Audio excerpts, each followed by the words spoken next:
Assalamualaikum. Assalamualaikum warahmatullahi wabarakatuh.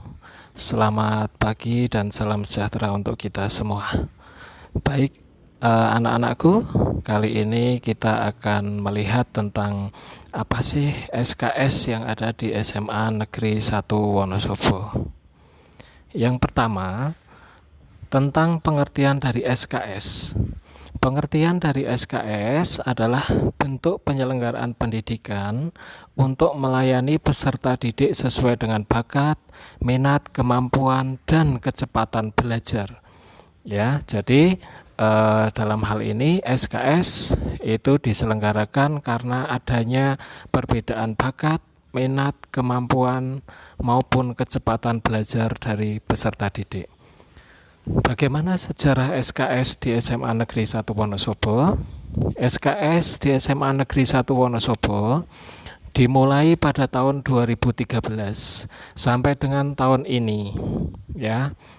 Kemudian sebelum itu, tahun 2012 itu SMA Negeri 1 Wonosobo melaksanakan penyelenggaraan pendidikan dalam kelas akselerasi. Nah, kemudian untuk kenapa sih diperlukan SKS? Nah, seperti tadi saya sampaikan bahwa peserta didik itu mempunyai hak untuk memperoleh layanan pendidikan sesuai dengan kecepatan belajarnya, sesuai dengan minatnya, sesuai dengan bakatnya, begitu. Kemudian untuk dasar hukum penyelenggaraan SKS bisa kalian lihat pada Permendikbud nomor 158 tahun 2014.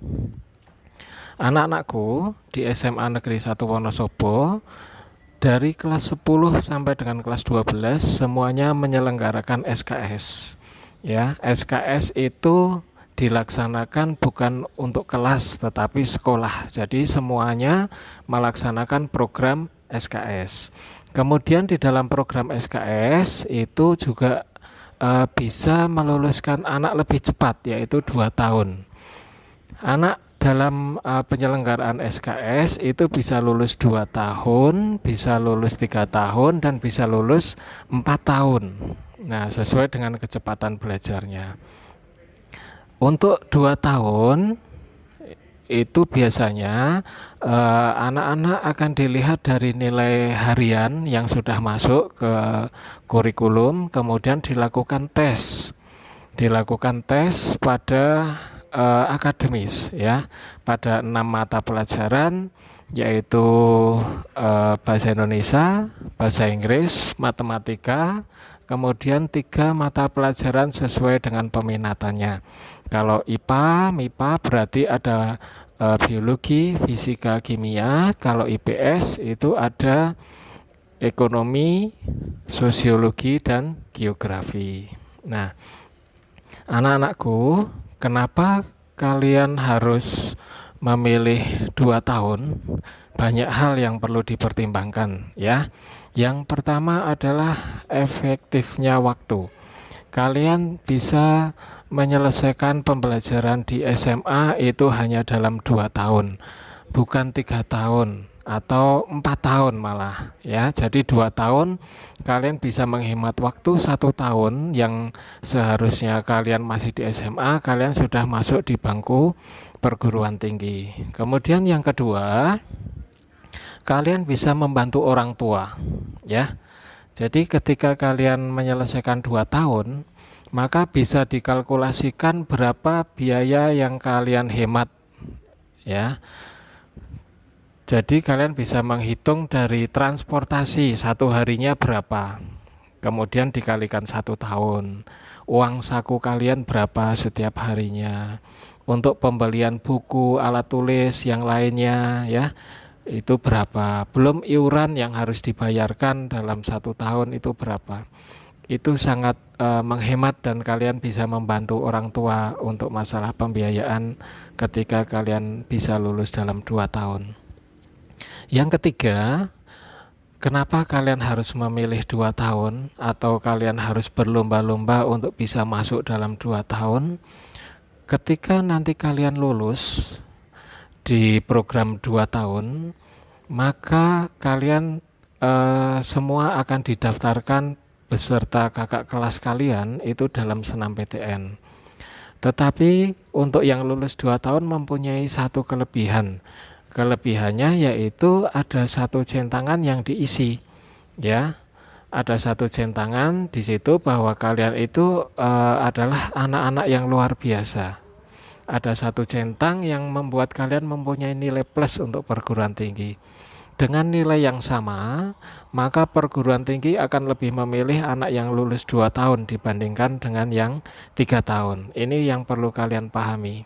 Jadi silahkan kalian berlomba-lomba untuk bisa masuk dalam program lulus 2 tahunnya SKS di SMA Negeri 1 Wonosobo. Kemudian bagaimana nanti dengan pengelolaan kelasnya? Untuk pengelolaan kelasnya, kalian nanti akan dikelompokkan sendiri dalam kelas khusus untuk mempermudah Bapak Ibu guru dalam menyampaikan materi maupun kalian dalam belajar. Jadi kalian akan dipisahkan dari teman-temannya, kemudian dikelompokkan di kelas khusus. Tetapi tidak berarti bahwa anak yang lulus dalam 2 tahun dalam seleksi itu nanti betul-betul bisa semuanya lulus dalam 2 tahun. Karena pada prosesnya, pada proses penyelenggaraan itu kalian tetap akan dipantau. Jika kalian ada penurunan prestasi belajar, maka kalian akan dikembalikan ke kelas yang regulernya, begitu ya. Nah, kemudian untuk penilaian hasil belajar itu sama dengan yang reguler, sama, tidak ada yang berbeda. Jadi ada tes akhir atau penilaian akhir semester, penilaian akhir tahun, dan sebagainya. Perbedaannya adalah bahwa mungkin untuk penilaian akhir semester dilaksanakan yang lulus 3 tahun itu setiap 6 bulan. Tetapi untuk kalian yang masuk dalam program 4 semester bisa dilaksanakan dalam 3 bulan, 4 bulan, 5 bulan, atau sesuai kecepatan kalian. Untuk laporan hasil belajar itu kita menggunakan e-rapor, ya, jadi berbentuk elektronik, yaitu dicetak, dan kalian juga sama seperti yang reguler mempunyai rapot 6 semester meskipun kalian lulus dalam 2 tahun yang seharusnya 4 semester, tetapi nilai kalian adalah 6 semester. Nah, untuk penilaian yang semester kelima harus kalian selesaikan ketika kalian masuk di semester 3. Karena nanti itu untuk mendaftar di perguruan tinggi. Begitu, ya. Untuk kelulusannya tidak berbeda dengan yang reguler, jadi sama. Dan untuk mutasi tidak perlu diresahkan, artinya bahwa untuk sekolah SKS maupun reguler itu tidak ada masalah ketika kalian mau mutasi. Ke sekolah manapun itu tidak ada masalah, baik yang sudah SKS maupun yang belum SKS. Baik, demikian apa yang bisa saya sampaikan tentang penyelenggaraan SKS di SMA Negeri 1 Wonosobo. Semoga bisa mencerahkan untuk kalian dan bisa memotivasi kalian untuk bisa masuk di kelas 4 semesternya program SKS. Silahkan berlomba-lomba dan temukan masa depan kalian dengan lebih cepat dan lebih baik di 4 semester. Terima kasih, saya akhiri. Assalamualaikum warahmatullahi wabarakatuh.